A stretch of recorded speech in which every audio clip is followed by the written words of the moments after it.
What's up, everyone, and welcome into the Buffalo Sports Collective. It is Monday, April 15th, 2024. As always, I am PK alongside my co-host Phil for episode 276.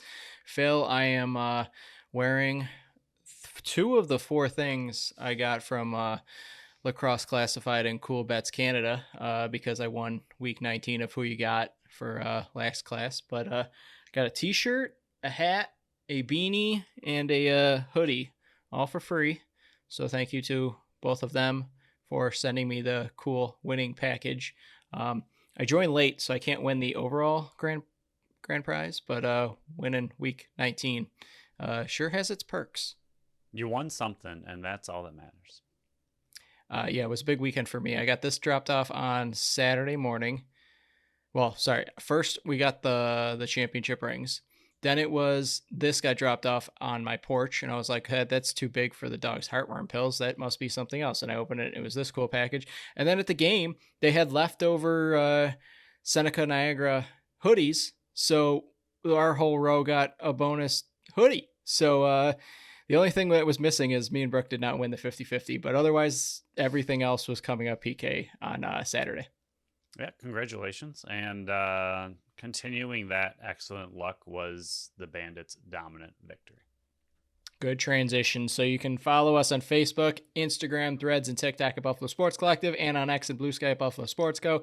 Don't forget to subscribe to our channel wherever you listen to podcasts. Check out our website at buffalosportscollective.com. This week, Phil will be writing about the victory we're about to be talking about over Calgary, 14-7, and then I will hand out my final regular season power rankings. I have a plan for the playoffs to make it so Phil is not the only one writing articles, but there will be something that follows for as long as the playoffs go. So I'll be writing through the end of May as well. So we'll dive into the Buffalo Bandits first. They officially clinched the playoffs for the fourth straight season. Buffalo is back in it, and they can be anywhere from seed number 3 all the way to seed number 7. So a lot of things still have to be worked out in the final week of the regular season, but they did defeat the Calgary Roughnecks, who are now officially eliminated from the playoffs because Panther City beat Albany, and we'll talk about that in a little bit. 14-7. Frazier got 4. Cloutier got 3. Byrne and Buchanan got 2. Nanticoke, Priolo, and Smith each having 1. Vince, 43 of 50 saves. Shots were 54-50 in favor of Buffalo. Faceoffs, 17-8 in favor of Buffalo. And Calgary was 2 for 5 on the power play. Buffalo, 2 for 3. Yeah, it was a really incredible game. And as the game kind of kept going on, I knew it was kind of going to be cliche, especially with the way it finished, to say that this was one of their most complete games and one of their best victories, because the score obviously shows it. So it's kind of annoying in a way to have to say that a 14-7 victory is, one of your most complete victories. Obviously, when you hold a team under 8 and you score over 13, it looks great. And when you win by 7, it looks great. But it was truly a complete team victory, and by far one of the best they've had in a really long time. And they mentioned a few things in the post-game press conference with with Johnny and Fraser and Byrne, but a lot of the questions kept being, which is a good point, was as it got to the fourth quarter, how weird was it being able to kind of settle and not have to sprint to a finish, not have to catch up, because, it's been a close game, and oftentimes this year they've been a little bit rough in the third, then they come back and have a big come from behind victory in the fourth. And it's something I just hadn't really thought of that much this year. I mean, I knew a lot of the games are close, but just to finally have a game in a long time, even the Philly game against the Wings where they ended up winning by a bunch, it was still a close game after the third, and then they really took off in the fourth again. So this one pretty much wrapped up by the fourth, and it was really good and interesting to hear them kind of say, like, yeah, it was great to be able to relax. Byrne actually did not enjoy the fact that they were able to relax. He said it was interesting and weird, and I don't know how early you noticed, but I think it was around the 6-minute mark. They were already pretty much standing around eating up the entire 30 seconds when they could. And that seems really early for a lacrosse game. And I know their score kind of dictated that, but usually it's closer to like 3 minutes or 2 minutes that you're really starting to do that. But to see them start clock eating at 6 minutes was really impressive. But Burns said he really actually enjoys the come from behind victories and the really close ones, so they're a lot more intense and you're in it the whole time. So it was kind of weird being able to, in a way, take like the second half off and just not be as intense of a finish as they've had for a very, very, very long time. Yeah, so they took the 1-0 lead until 2:19 left in the first quarter when they got their second goal, but 5-0 start, 12:40 into the second. Then finally Calgary got their first goal 23 minutes into the game. It was 9-2 at halftime, 11-2 with 9:25 to go in the third. Calgary scored 3 straight to finish the third, and you're like, "Okay, this all started because Sweeney and the wave, which I'll address in a little bit." But Kluch 51 seconds into the fourth quarter kind of put the nail in the coffin of Calgary, kind of ended it because then they just traded goals the rest of the way. But it was pretty much exactly what you said, a dominating game, the first actual dominating game Buffalo has had all year long. And I know you can say, hey, well, they beat Philly by 6 goals a couple weeks ago. Yeah, but it was really close for 51 minutes until Buffalo kind of just laid it on. I think this was the first game from start to finish. Buffalo kind of just dominated all phases of the game. We said early on, and I will admit, early on in the game, I was a little nervous because one of the keys was, hey, stay out of the penalty box. For a team that can't score, you can't give them opportunities on the power play. And they had 5 of them, but the penalty kill actually came up really, really strong in this one. I really liked their game. But, the offense was looking good. The defense was probably their best game of the year. And then Vince just continues to slam the door shut on the back end. And you were able to shut down the transition game that Calgary has been known for years now. I thought this was, from top to bottom, their best performance of the year.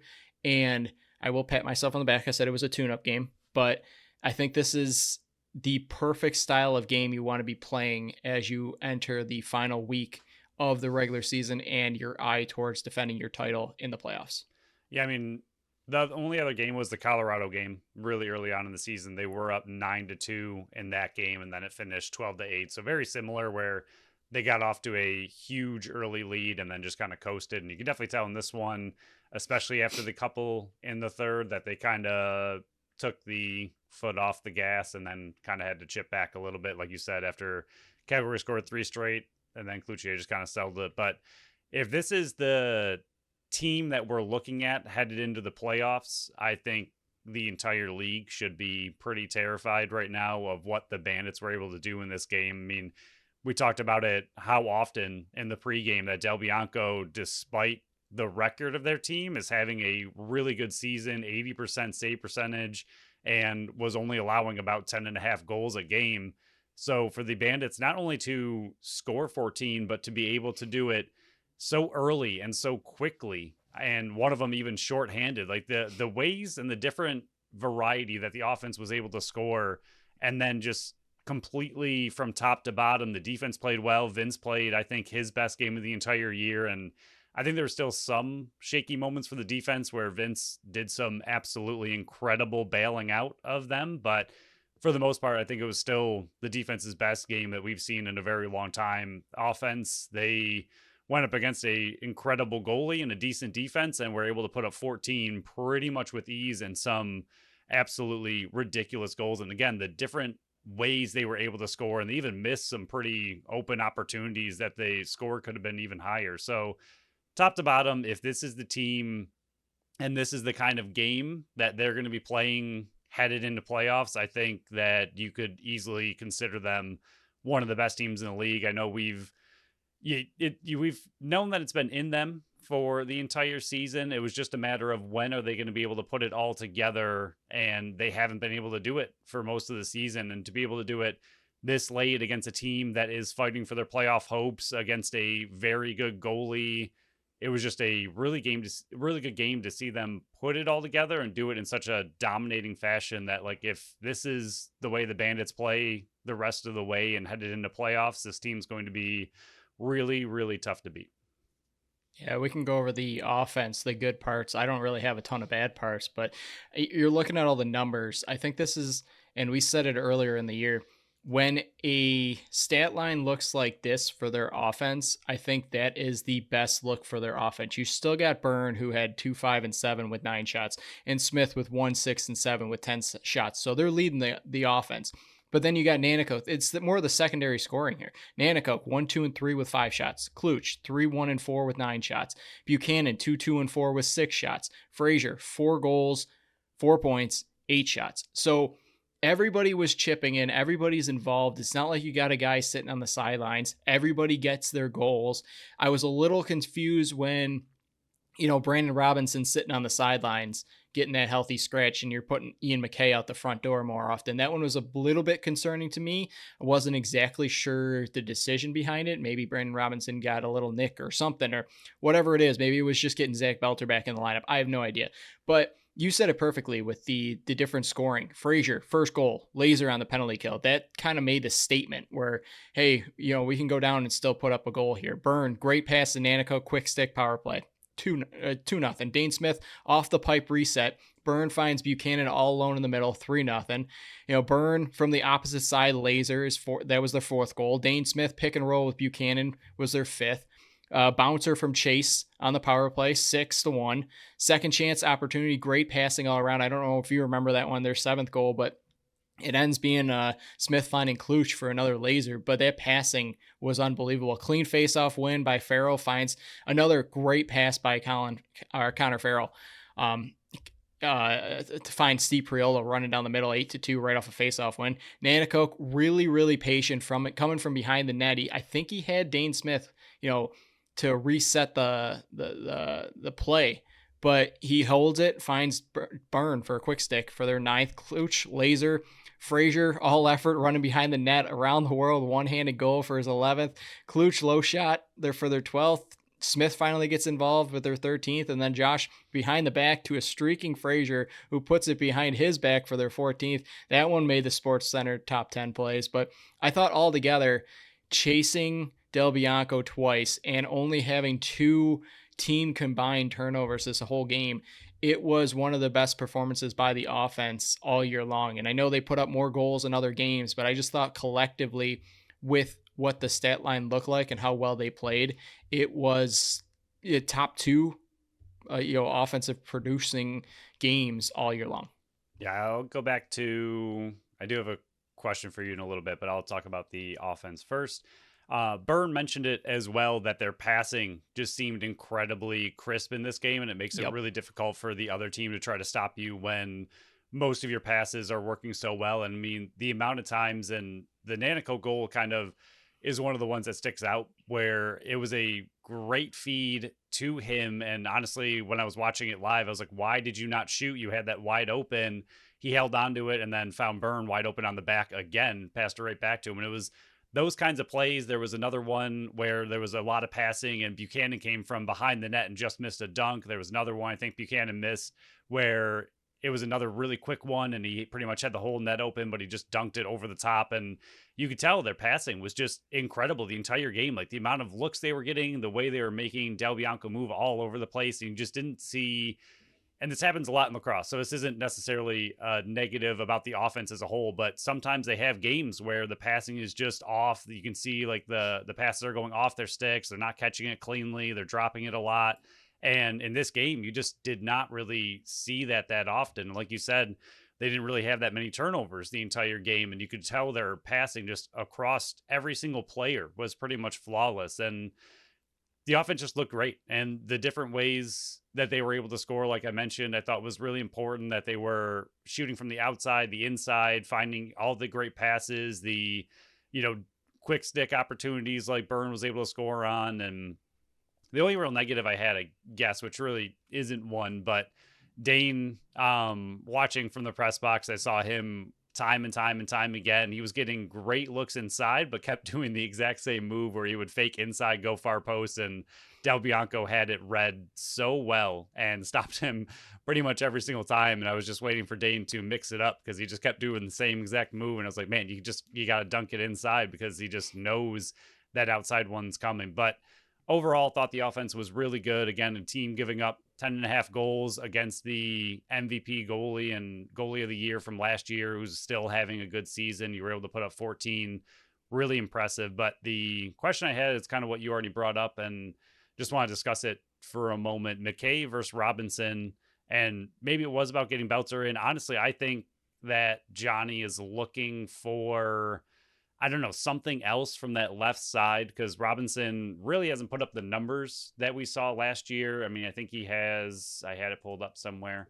I think he has 7 goals and 7 assists on the entire year, whereas last year he had that one game where he was able to get like 3 and 4 or 3 and 5, and he just hasn't been able to put the, I don't know, the offensive numbers up compared to McKay. And I was wondering if you had any thoughts on it either. If, do you think that from the left side, I mean, I know you have Byrne and Cloutier is fine as well, but do you think Johnny was mixing it up to try to get some more offensive production from that left side and just doesn't think what Robinson's doing this year since his injury? I mean, I know what he does is a lot of off-ball stuff. We understand that we love him for setting picks and clearing those lanes. Like, he's not really someone who's going to get a ton of points, but I feel like last year his production was up a little bit, whereas this year it's down quite a bit. And do you think that he was just kind of looking for an injection, spark from that depth left side, and that's why McKay was coming out the front door a lot more in that game? Well, if he was, it didn't work because No, McKay McKay ended did up nothing. with 0 points. But I think the real reason you're seeing production down is because Kluch missed the majority of the game last year. Byrne was in and out of the lineup, and McCulley was in and out of the lineup. So Robinson was forced to be your 1 or 2 on that left side. This year, Kluch and Byrne have been healthy the whole year. So that's why his numbers are down. I think McKay's numbers are higher than Brandon Robinson's, is because a lot of McKay's goals are coming in transition games. So I'm not reading into Brandon Robinson's numbers at all. I'm not sure why he was the scratch in this game. I don't think it's because they're trying to generate more offense, because personally, I think McKay's most valuable coming out the back end in that transition game and getting goals in that way. So I think this is more around getting more Zach Belter back in the lineup is my guess.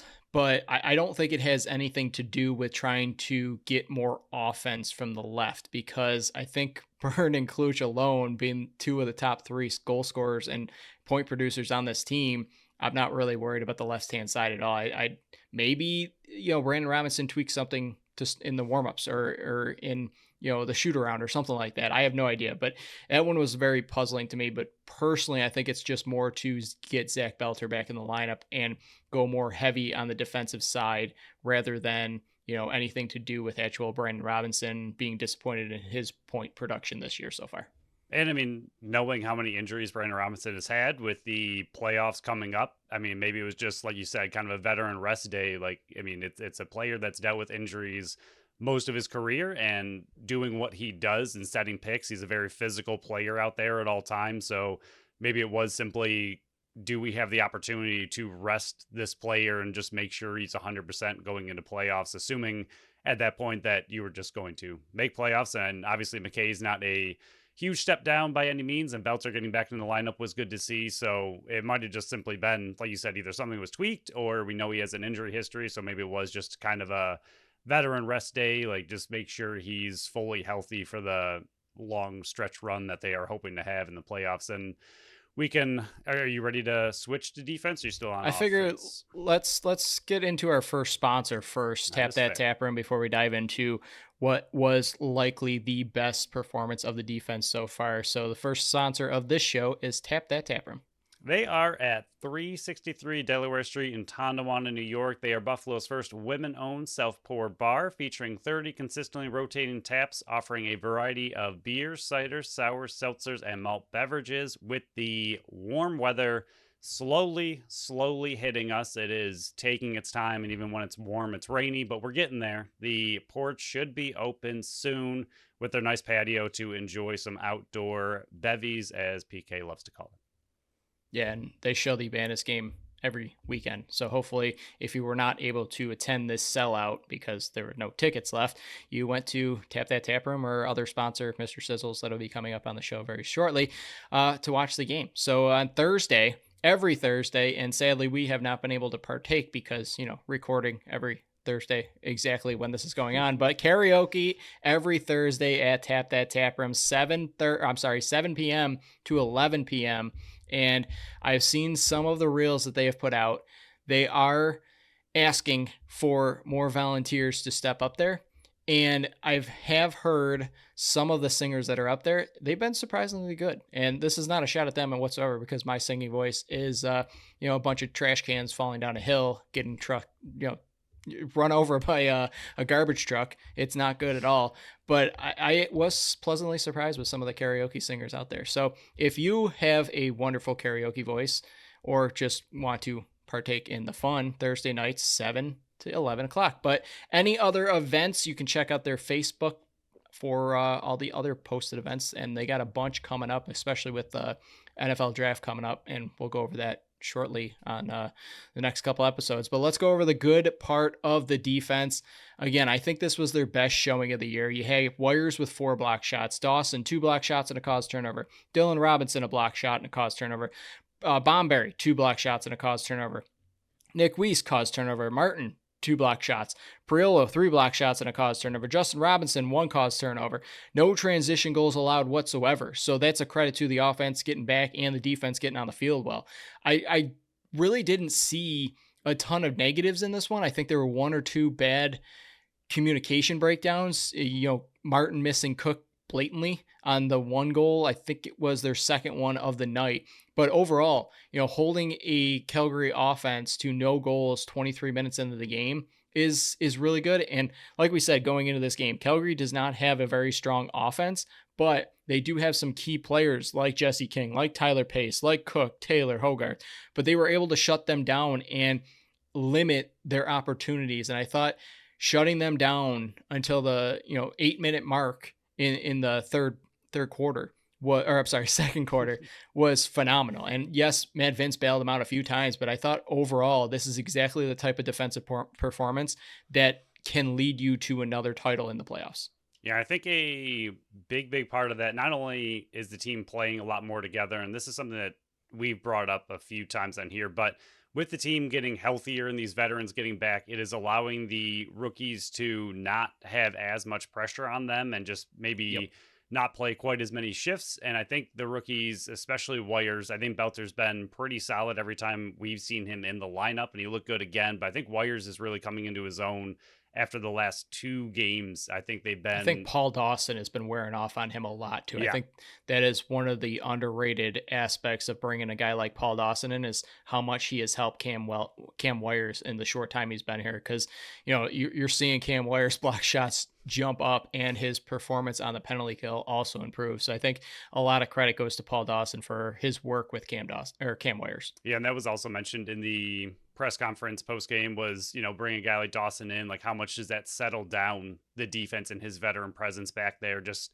and including his communication, not only just teaching these younger players, but his voice back there, and especially with how long he's played with Vince previously, they know how to work with each other, and just what he brings to the rookies as well. And I think just having the team healthy is allowing the rookies just not to be so highlighted. And it was, again, Tavares mentioned in the post conference that we've talked about it the whole time with Wires, where he's been struggling, but he's a rookie. And oftentimes you play a few games as a rookie, then you go sit and you watch and you try to learn. And Johnny mentioned that multiple times, that, normally they would want to get a rookie to play a couple games, sit and learn, play a couple games, sit and learn. But with how their defensive injuries have gone, they've had to really had the, fuel to the fire, go out there, good luck, and whatever happens, happens. And Wires has sadly been kind of the casualty of that, where he's had some good moments, some really bad moments, but he's learning. And I think over these last couple of games, he's looked really good. And even there was a play,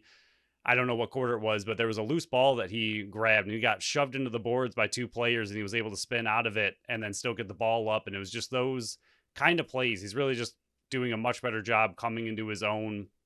I think a lot of that has to do with the defense getting healthy and those veterans back there helping the rookies, because I think Belter looked great as well. But I think having those 2 guys less of a focus and more of just kind of additional pieces to an already good defense, I think that's helping them kind of gel a little bit more. But like you mentioned, I had a few slower switches that allowed to goals, but honestly, even the ones that were slow switches, it was really good picks by the offense. So it wasn't necessarily that they had a really bad time getting out to someone. It was just a well set pick by Calgary. And then the switch off was a little slow because things got muddled. And that's what a good offense is supposed to do. You're not supposed to have perfect switches every single time. I mean, pick and rolls, things like that. Like, there's plenty of set plays for offenses to disrupt a defense, and it happened a couple of times, but for the most part, it really didn't happen too often. There were one or two other plays where Vince bailed them out, where I was like, what the heck are you guys doing on this play, and allowed a really good opportunity. But for the most part, I thought the defense looked really good and did not allow too many. And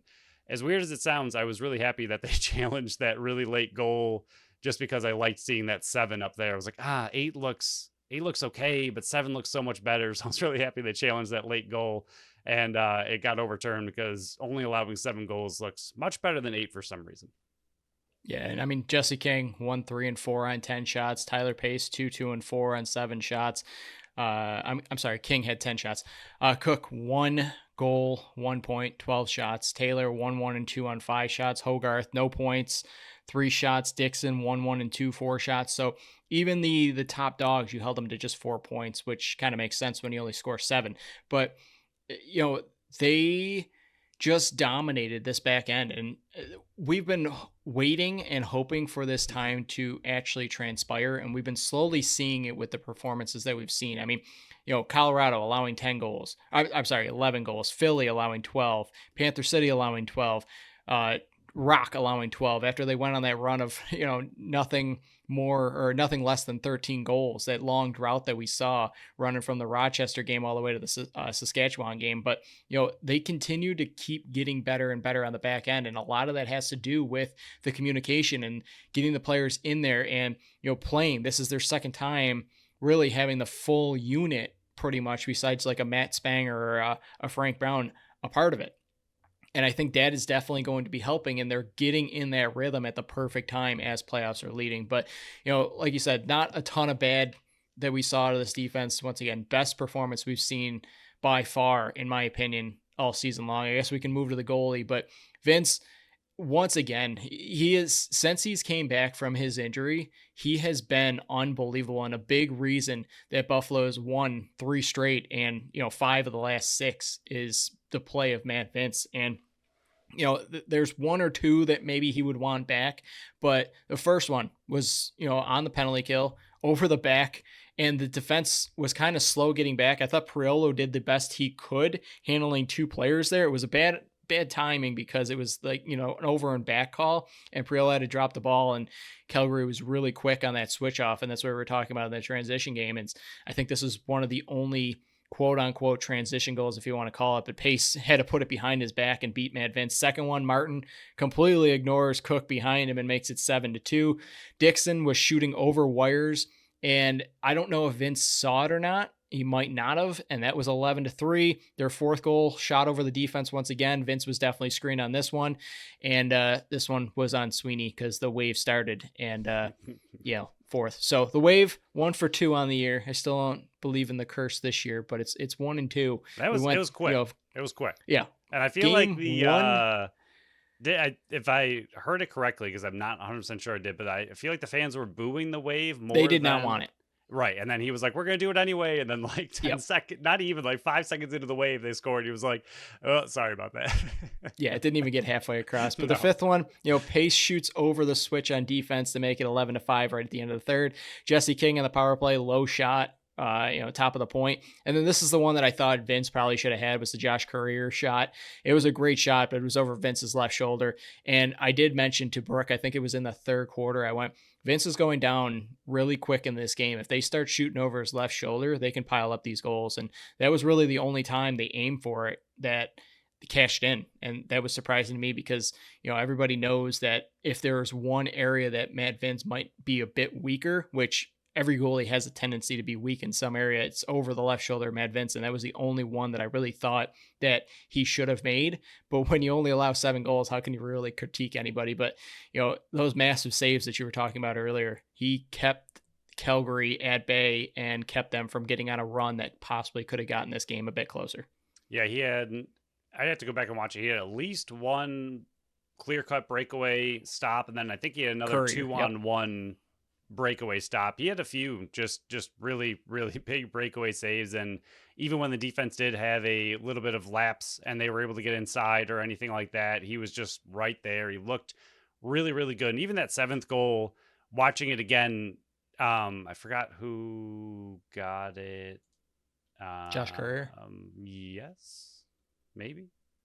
Yeah, that's what I have scoring Okay. it. Yeah. Even when he took that shot, like he was not even looking at the net. He was looking away from it, jumped up, and then just whipped it back toward the net. So when I was watching it, I even have my notes like interesting jump shot. I don't think the defense or Vince were truly ready for him to take that shot. He came from behind the net. I think Vince was kind of still setting up a little bit, but if you watch it closely on the replay, he was not even looking at the net and just jumped up and just whipped it, kind of like Derek Jeter used to do for the Yankees. It's a Callum shortstop, Crawford shot where it was just perfect. And I mean, he wasn't even looking at the net when he first started to take that shot. So it was just an incredible play. And like you mentioned, I mean, sure, I do think Vince was not ready for it. I don't think the defense was really ready for it because they allowed him kind of the time and space to do it. But I don't think anyone really knew that that was going to come. So if there was one to fault him, I mean, that would probably be it. But out of 7 goals, not bad at all. And for the most part, he just looked really good. And I think it's something that you mentioned last episode or the episode before that, where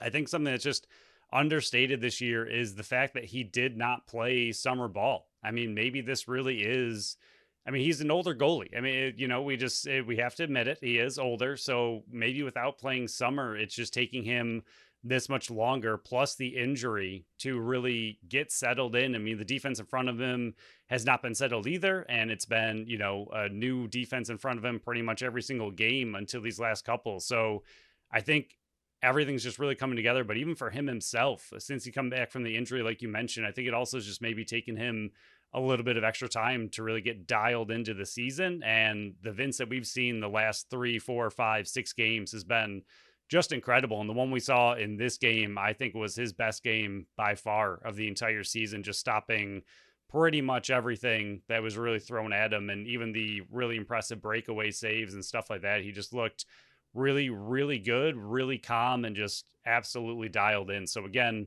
if this is the team that we are kind of expecting to play, like if they continue to play like this, next week and then into playoffs, this team's going to be very scary again and coming together perfectly at the right time, very similar to what they did last year. Yeah, the only other thing I got to add, and you kind of hinted at it right at the end there, is this was Matt Vince's best game. And we've said it pretty much all year long that Matt Vince has been very good and very steady. He just hasn't been that Matt Vince of old that's making those unbelievable saves in those crunch times. And that, I think, paired with the inconsistencies of the defense and the players in and out of the lineup on the defense, is a factor in those high scoring defensive games.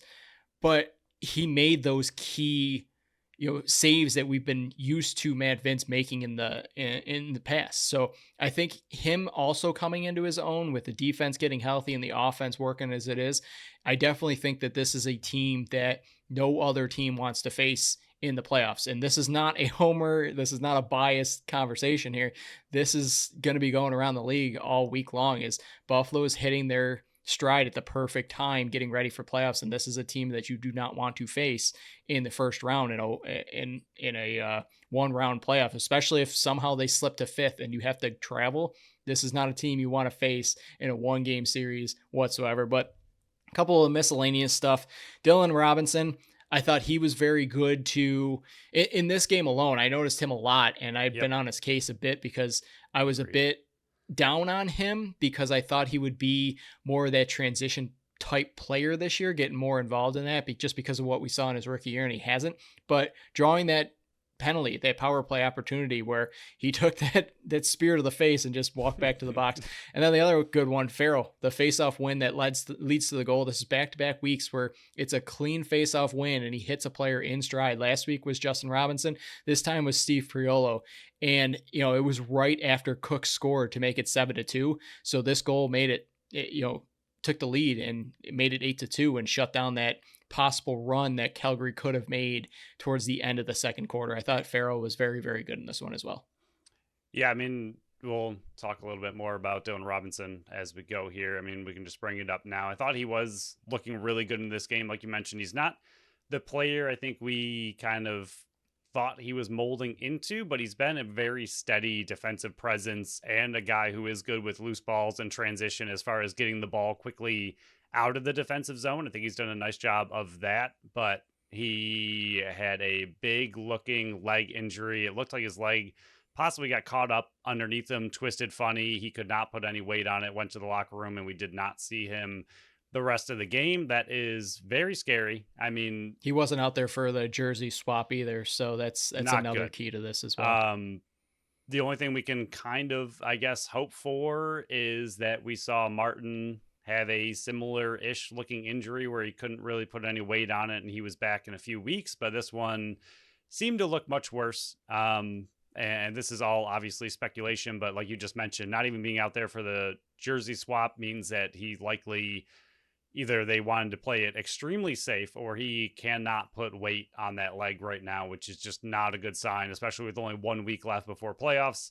I mean, it's not like you have any time left in the season to really heal up. So if it is a big injury, which it seems like it possibly might be, whether it's even a week, 2 weeks, 3 weeks, you're immediately dipping into playoffs. So not good for the team, not good for the player. I thought he was having a decent end to the year and just overall bummer to see. But I mean, luckily so far with the team otherwise getting pretty healthy, they have a lot of depth right now. So not going to say it's not a big loss because it is. I do like him as a player. I thought he was great for the team. So it's a loss no matter what, but luckily they do seem to have the depth currently to kind of account for it, but still not something you like to see. And we will have to wait and see what kind of, what they end up doing with him. Probably not until the next roster moves of next week before the game, but it'll be interesting to see what information comes out about that. But it did not look good from what we could tell. Yeah, at least they dodged a bullet with Dane Smith because he also went to the sidelines with his left arm, but he seemed fine. He double shifted after that, so I'm not really worried about Dane Smith whatsoever. As long as it's not just he was playing with momentum and adrenaline, and he was able to fight through it. But with the score, with what it was, if there was any risk to Dane Smith whatsoever health wise, I don't think they would have played him. But just a few more bad things that I saw. Farrell Borden call. I thought he was a bit too pumped up going into that game, and that's why it's an advantage and a disadvantage at the same time to go into the game that pumped up, especially after winning the breakout player of the year, which I would put an asterisk next to that, but whatever, he earned it. He got the votes. Dawson boarding penalty. This was the first bad decision that he has made as a Buffalo Bandit since his time here. And when that trade went down, I said, he has been known to be that penalty minute enforcer guy. So as long as he stays out of the box, I like the trade. And since this was his first time, giving him a pass, but he was claiming he was going to the bench, but we all knew what he was doing. And then the last one is they had a legal substitution off the bench. That can't happen. Orleman has to do a better job of manning that boards. This is the fourth or fifth time this year that has happened. That is inexcusable play and inexcusable attention to detail on that could come back to haunt them in close games. In this game, the penalty kill was playing really, really well, and Calgary was struggling to put the ball past Matt Vince in this defense. So it didn't come back to bite them. But those bench minors have to be worked out, and who's ever working that door has to do a better job of making sure that you do not send a man too early, regardless of what is happening on the field. Yeah, I think that is another positive we have to mention after kind of calling them out on the last game. The penalty kill did a really nice job. Yes. And holding Calgary to 2 for 5. And I know we've mentioned a few times now their offense isn't the best, but they still have some really good players on that team, especially in a man-up situation that can score, have that ability. So it's not like they're, the worst team in the entire league or just can't score ever. So they do have the ability to score. Seeing them go 2 for 5 was really good. I don't know if you noticed this, because it was another thing I wanted to bring up. Did you see when Wires was playing defense on the power play? There was, and I don't know, it ended up working. So I'm not sure if this is what they've talked out and talked to him about. And this isn't necessarily negative because I don't know what happens on the field. This might be what they want him to do. There was a play that we've called out multiple times with him on the penalty kill where a player is walking at him and he is backwards. yeah, he's in that defensive position where he doesn't really know what to do. He made himself as skinny as possible and walked very Yep. slowly backwards towards Matt Vince. And it worked. I mean, Vince made the save and it all seemed okay. And when I first watched it live, I was like, what the heck was he like? Attack the guy. Like, what are you doing? But they've had so many problems with him trying to make himself really big and then getting in Vince's way. So I wonder if this was what they asked him to do in that situation, was make himself kind of pretty narrow, but still blocking a shot if it goes right at him. But at the same time, he just didn't really flail. He didn't do anything kind of crazy. He just stood very straight up and down, walked kind of slowly backwards toward Vince to kind of take away part of the angle and allowed Vince to take up the other part of the net, and they made the save. So it ended up working really well. And I wonder if that communication kind of came down, because that's something that we've called out multiple times, that he just kind of gets in this, I don't know if I should attack him or block the shot, and then it ends up going in because he's kind of all over the place. And it's a rookie mistake that clearly they are working through and working on. And I do wonder if that's kind of what they've decided to do with that kind of play, but it worked really well.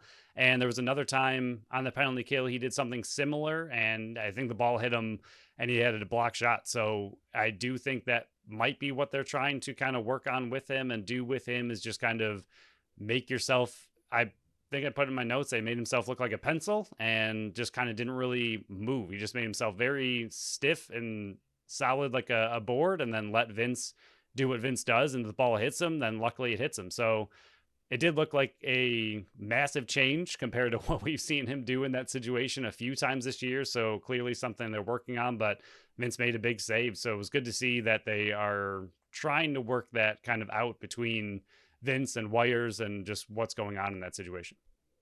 Yeah, again, I'll pat Paul Dawson on the back, regardless of if I know the information or not. I think Paul Dawson has got a lot of, he should get a lot of credit for what has been Cam Ware's turnaround in that penalty kill. And I thought he was very, very good on Saturday night on that penalty kill. And I will give credit to Matt Vince and Paul Dawson for continuing to work with Cam Wares on that area, because that was one of the areas that I thought he had been struggling the most, is the penalty kill. And I was at the point of, pull him off the penalty kill, put Justin Martin back in that spot, and take less off the rookie's plate. But that's why you play the rookie as long as you do. So in these times, you don't make those mistakes because he's already been in it. But let's go over our second sponsor before we get into the milestones here. Second sponsor of this show and for this show is Mr. Sizzles. Phil, take it away. Mr. Sizzles is at 346 Connecticut Street in Buffalo, New York. They are opening 2 new locations in Clarence and Hamburg, hopefully this summer. We are not sure quite when yet, but hopefully sometime this year. They are currently open at their one location 7 days a week, 11 to 11, with a brunch menu on Saturday and Sunday from 11 to 3. And Mr. Sizzle's been on a hot streak of posting pictures of absolutely delicious food that they're producing. So this time I'm making a pairing. I got in a jiffy was the picture that they posted. It's a burger with peanut butter, grape jelly, cream cheese, and jalapenos. And I'm pairing that with a drink for Augie after Casey and Chris's youngest child, Augie.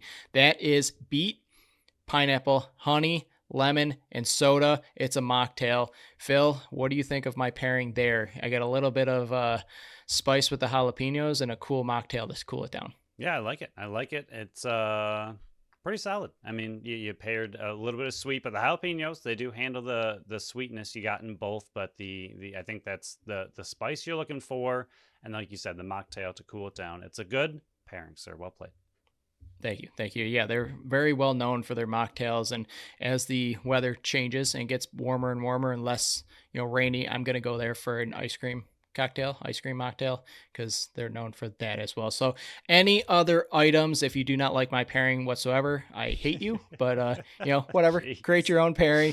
You can check out their menu on their socials or at mrsizzles.com. Phil, let's go over the milestones. Not as many happened as I was hoping for, so stay tuned for next episode because it's going to be massive. But Chris Cloutier had 3 goals, so he did move into 9th place in Buffalo Bandits history. Nick Weiss did tie Kevin Brownell for caused turnovers in Buffalo Bandits history. Josh Byrne did pass John Tavares. He is officially in 6th place with goals in a single Bandit season. He also did pass Ryan Lee for 7th in an NL season with points. Dane Smith did pass Tom Schreiber, Lyle Thompson, Mark Matthews, John Grant Jr., Sean Evans, and Ryan Lee. So he is up to, actually, he's up to 8th because Josh Byrne passed Ryan Lee. So he's up to 8th in an NLS season in points. And then Dane Smith, assist watch. He is on pace. He got 6 assists in this game. So he's 6 away from beating his record from last year. And Phil, he's 9 away from 100. I don't think you're going to get 100, but you are facing Las Vegas next Saturday. So it is possible. It's in reach. And one thing that you said that you love that the team's doing this year that they did again, Josh Byrne hitting 50 goals for the first time in his career. I tweeted it out. You did. And the 200, yep. Just great to see that they mentioned it. He was asked about it in the post game, and like a true athlete that he is and the team player he is, he just gave all the credit in the world to everybody else but himself. So that's what they like to do, especially when a team is this close. I do agree that, I mean, he's got, one of the best players in the entire world opposite of him, feeding him constantly. But still, you need a lot of talent to put up 50 goals in a season. So congratulations to him. Really, really great to see. Hopefully Smith gets to 100 assists, but if he can break his own record, that is great for him. There was an article from, I think, IL Indoor or NLL. I'm not quite understand. It was NLL. It was Lax Metrics, and they talked about Dane Smith in, I think it was week 18, being an MVP front runner for everything he's doing and the amount of goals he had not really scored, but the insane amount of assists and just the behind the scenes metrics of what he's able to do and how much higher he was than even the top players in the rest of the league, like the front runners for MVP that are, second, third, and fourth in points in the entire league. And he was just leagues above everybody else in all these detailed metrics. And it's just insane to think that when you're obviously really good, it's, obviously your numbers look really good, but when you're being compared to the other extremely good players of your sport and of your league, and you are that much farther ahead of everybody, it's just wild to think about. So we'll see kind of how this all finishes out, but Byrne, incredible season. Dane, incredible season. Everybody keep doing it. I thought you were going to call out the quick trigger they had with 200 goals. I was sitting in my seats. I was like, there's no way he has 200 goals. Like, we mentioned it on the show, and then I looked it up. I was like, he's still too short. So I tweeted it out, and like maybe 30 seconds later, Sweeney's like, we pulled the trigger too quickly. He still needs 2 more to get 200. I was like, okay, guys, calm down here. But let's go over NLL outlook. A lot of games transpired, and Buffalo got a lot of help. First one, Colorado was officially eliminated from playoff contention, even though they had like a 1.1% chance anyways. Philly won 16-12. Philly jumped up to a 5-0 lead in the first, and then 4 straight in the fourth to make it 15-9 and walked out victorious. Rochester versus Toronto. The pattern continues. Rochester just embarrassed by Toronto. Toronto won 13-9. It was 10-1 at half, and I think they were, I think it was like 41-17 in shots or something like that in the first half. It was utterly embarrassing, and I don't know what's up with Rochester. But San Diego did fall to Saskatchewan. Saskatchewan is in the driver's seat. If they win, they're in next week. Saskatchewan 13-8 victory. It was 6-2 at half and 9-2 with 11:58 left in the third quarter. The game of what I found was really interesting. Las Vegas climbs back from being down 10-7 midway through the third and went on a 5-goal run to beat Colorado 12-11 after Ward got hurt in the first game and did not play in this one. New York, Vancouver. Vancouver's run just continues. They won 16-10. They are currently in a playoff spot. Unbelievable. 5 goals in the second and 5 goals in the fourth. And then the game that really mattered to the Buffalo Bandits, Albany loses to Panther City. Panther City wins this one 11-7. 4-goal run in the fourth sealed it. But with this loss by Albany, if Buffalo wins versus Vegas and Albany loses and Georgia loses, they can move all the way up to the 3rd seed. If only one of those teams win one of them and the other lose and Buffalo wins, there's a lot to be worked out. Like I said in the start of the show, Buffalo can be anywhere from the 3rd seed to the 7th seed. It's annoying that looking at the NLL standings, they still don't have Buffalo as clinched, but I will. Or Halifax, yeah. I'll let it slide. Or Halifax. But I did read that the Vegas and Colorado game was really interesting because if Vegas wins, they have Colorado's first pick, I believe. So they're putting themselves in a better position by beating them to get the first overall pick. It's just a Very strange thing that usually when you win a game, you don't do better in your draft, but beating Colorado, whose pick they own, helped them with that game. So that was just kind of a funny one. But Albany continues their tumble down, and which is really, really great for the Bandits. Having the opportunity to have one of the two teams lose next week if the Bandits win, I mean, your odds just got that much better. If Albany wins this week and then you just have to worry about Georgia next week, your odds obviously take a big hit. So having two games that you get to kind of count on, one of them losing, obviously the Bandits have to take care of their own business. So we'll talk about that the next episode. But Rochester, no idea. Don't really understand that team. They have some pretty good pieces. Not really sure. I mean, Toronto's really good. Not necessarily expecting them to win that one, but like you said, they just got demolished and embarrassed and weird. For all the people that were worried about the Bandits when they were 500, I mean, try to remember that Colorado was also in the championship last year and now are currently sitting last place in the entire league and can't make playoffs. So maybe be happy that the Bandits are 10-7 and have the opportunity to be fourth and top four and host a playoff game. So it's just all settle down a little bit. But the other games, like you said, Vancouver on an absolute tear. They're going to possibly be a little bit scary. I think the end of the playoff picture is going to be really interesting next week. And I mean, that's what the unified standings we're hoping for, is that a lot of these seedings are not solidified yet. And a lot of it can just mix up all headed into the last week of the season. That's what unified standings were really hoping for and kind of what they were, expecting to kind of happen with the entire league all fighting for the same playoff spot. So really, really like what the unified standings have done. It has not necessarily favored the Bandits because they've lost those games that they really needed to win. But I think in general, it's been really great for the league to see these, like this last week is going to be massive to so many teams. Yeah, 5 teams fighting for 2 playoff spots. Right. And the only other thing here is, remember, and this is down the road, you don't really have to just put it in the back of your mind, Buffalo has Rochester's first round pick, and currently that's 4th overall. So Philly can jump Rochester if Rochester loses out.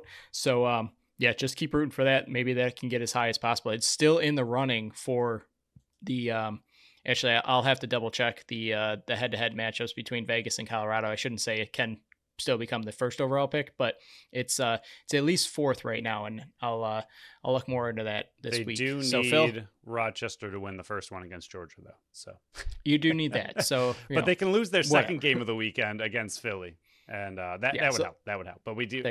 We would like them to win that first one, and maybe give the Bandits the 4th, and then we'll go from there. But after that, they can lose. Dang it. Is there a way to tie? Is that well, possible? I mean, as long as they can lose out and then Albany just has to lose to New York, that also works. Yeah, that'll get you the 4th. But let's move on to our next segment here, Phil.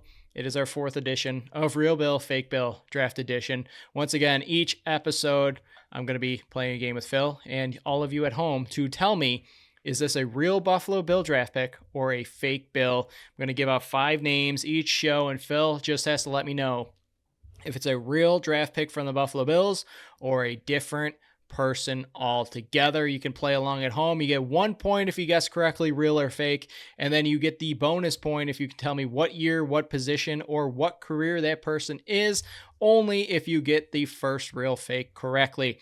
Phil, I'm going to keep track of score. You're currently up 9-7 over me. Are you ready for your first name of the 4th segment of this show? See, I know you're coming back with a vengeance, but I haven't really known any of these names yet, so I don't know.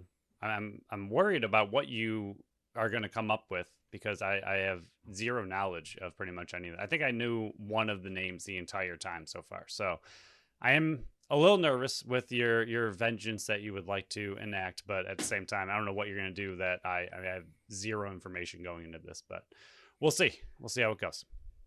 First name. First name, Ron Brooks. I want that name thrown out because you flubbed it the first time. Ron, what, Brooks? Yep. I'm going to go real. That is a real name. That is a real person, and it is a real Buffalo Bills draft pick. I'm going to go wide receiver.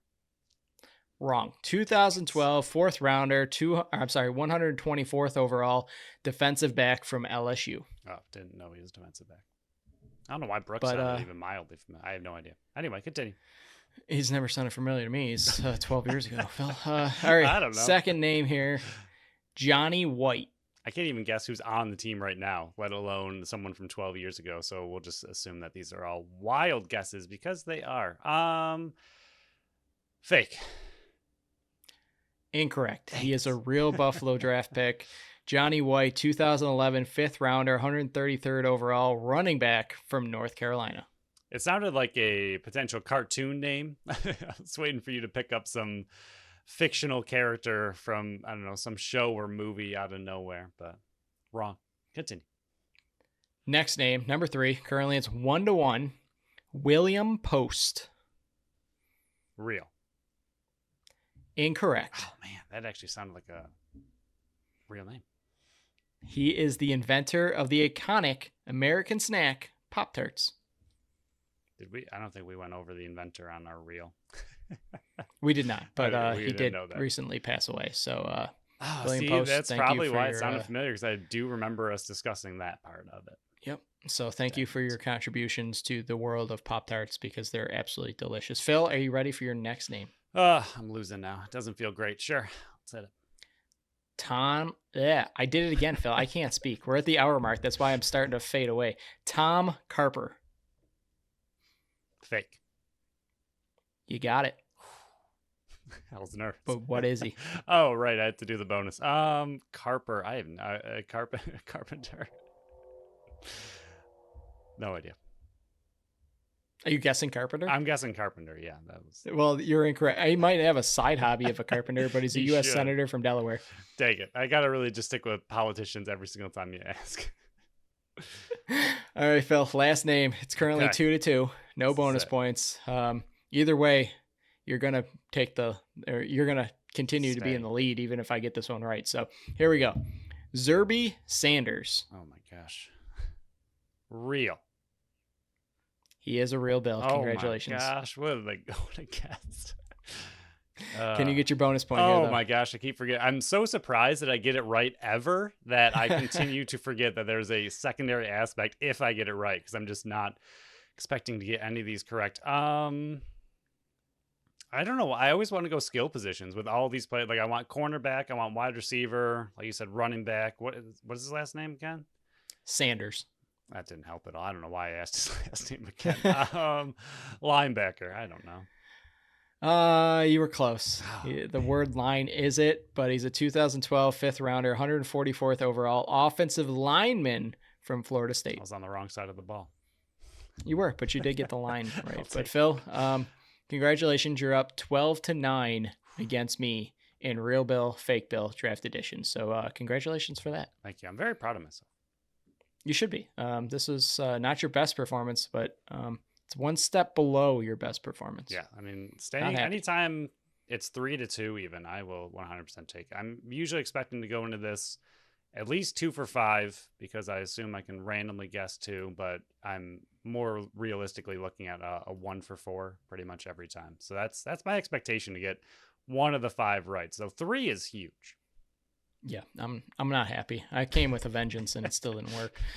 All right, I'm gonna go back to the lab and try to work this out because I only have a few more episodes to stump you here. But let's move on to our final segment here. A very happy one. Unfortunately, we've almost made it. Game 81 completed. So Thursday versus Washington, of course, they win it 4-2. Benson, Tuck, Quinn, and Cousins were the goal scorers. UPL 22 of 24 saves. Shots were 24-17 in favor of Washington. And then Saturday versus Florida, they lost 3-2 in overtime. Jost and Quinn were the goal scorers. UPL 39 of 42 saves. Shots were 42-29 in favor of Florida. And your favorite past Buffalo Sabre, Sam Reinhart, was the one that ended it in overtime because Dylan Cousins stunk up the bed in overtime.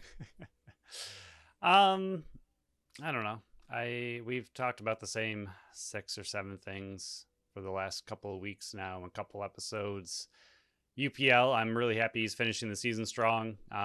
He had a couple games there where he was a little shaky, which happens when you've gone on such a monster streak of looking really good. And honestly, something that you're still worried about, which is fair. I'm not gonna disagree with you, but the biggest thing I think for him that we've wanted to see was A, health, which he's done really well with, and B, consistency was the big thing. I mean, Still skeptical, which again, I think is fair, but you want to know, like, is this the true UPL that we can expect kind of moving forward? And he's been going in there game after game after game, no matter what the playoff odds are. And he seems to be one of the hardest working players on the entire team. And he's continued to put up really impressive numbers. I mean, holding Florida to only 3 goals, 2 goals in regulation, really, really impressive, especially when they are outshot 42-29. So UPL still looks great, and I will let you handle talking about the potential future of some young guns because honestly, I'm just so incredibly sick of talking about the future and prospects looking good because that's all we've done for 13-ish straight years, and it's just annoying at this point. So I'll let you handle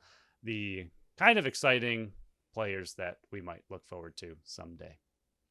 Yeah, the only promise that I see, and I want to try to finish this at least on some kind of positive Here we because I'm go. tired of being negative all the time. Benson and Quinn, they both are performing very well down the stretch. I mean, Quinn's up to 9 goals, and I know that's not great, but consider the amount of times he started the season hurt. He got hurt mid-season, and he's coming on strong, back-to-back games with goals. And Benson, he's one of the only players that even wants to get in front of the ice. So my biggest hope for Jack Quinn is to use the off season, hopefully not to get hurt, but then come into his third full season ready to go and perform like we were expecting him to see, at least to see this season. And then Zach Benson, that kid should not leave the weight room all off season, because if he goes through a full off season of NHL caliber for like a workout routines, I am very interested to see how well he performs and comes back in his sophomore year, because if you put more meat on his bones, and yes, he is a smaller body, but the guts this kid has and the willingness he has to take that abuse in front of the net, if he bulks up more and puts on more weight and more muscle, and I know he's only going to be 19 next year, possibly 20. I don't even know how old he's going to be when the season starts next year. It's either 19 or 20, but whatever. He's going to continue to grow into his man body. And because he's not afraid to get in front of the net, those are the two players that I'm going to be watching more closely in training camp and preseason next year to see if they're able to take that next step that, we were expecting Quinn to take this year. And if Benson can be that third line go-to point producing player, maybe this offense can rebound to what it was last year. And again, I'm not trying to get negative because we have all off season. We were negative for like the back half of the season because we were so disappointed in this team. But again, UPL, I think you hit it perfectly. He's performing well. He's staying healthy and he's being consistent. So that's everything I want to see. I just want to see it into next year as well. I want to see what happens when he gets his next deal here, because he's going to be an RFA. I want to see what happens when he's relied upon to be that number one goaltender from the get-go, because remember last year, the start of this year, he was the number 3. He was not expected to be the number 1 until injuries stocked up. So I want to see what it is going through all off season and into the regular season next year as him being the one-man alpha dog with Levi as his backup next year. But there are some promising things. Once again, this team is not as bad as maybe we have made it sound, but we're as disappointed as ever because of where the expectations were. So, I mean, you might have made the playoffs having the same amount of points as you had last year, which is mind-blowing and even more concerning. But Phil, anything else with this segment or this episode before we shut it down for work week and get ready for the regular season finale for the Buffalo Bandits next Saturday?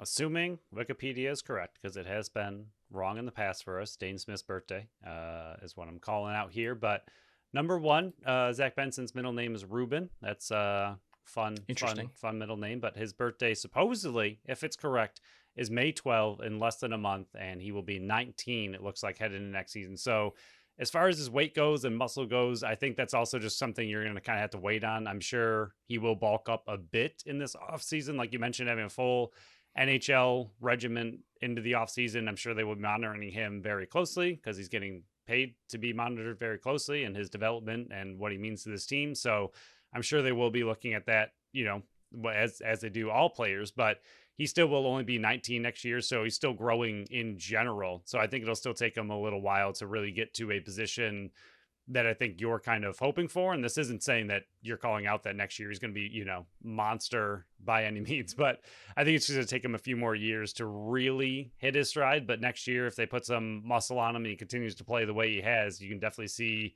a developing player and a player that should take that next step next season with a full NHL offseason. So definitely some excitement, especially from the young players like Quinn, like Benson. Quinn, like you mentioned, finally getting healthy and looking really good, kind of what we were hoping for all of this year, but he had a lot of injury issues. So hopefully he can just fully get healthy in the offseason, come into the next season hot, and those two do look really good and are finishing strong. Yeah, so that will wrap up this episode. On our next episode, we'll preview Buffalo versus Vegas for the first time in franchise history. They're traveling to Las Vegas and facing Las Vegas. We will break down the Sabres final game and try to figure out when we want to actually do these awards. And then the next installment of Real Bill, Fake Bill on the next episode. So thank you all for listening to another episode of the Buffalo Sports Collective. Thank you to Tap That Tap Room and Mr. Sizzles for sponsoring this show and this episode. Follow us on Facebook, Instagram, Threads, and TikTok at Buffalo Sports Collective, and on X and Blue Sky at Buffalo Sports Co. Visit our website at buffalosportscollective.com. Phil's article will be dropping on Tuesday, talking about the Calgary versus Buffalo game, which Buffalo won 14-7. And then my final regular season power rankings will be out on Thursday. Subscribe to our channel wherever you listen to podcasts, and make sure you leave us a review on Apple and Spotify. Until next time, bye-bye.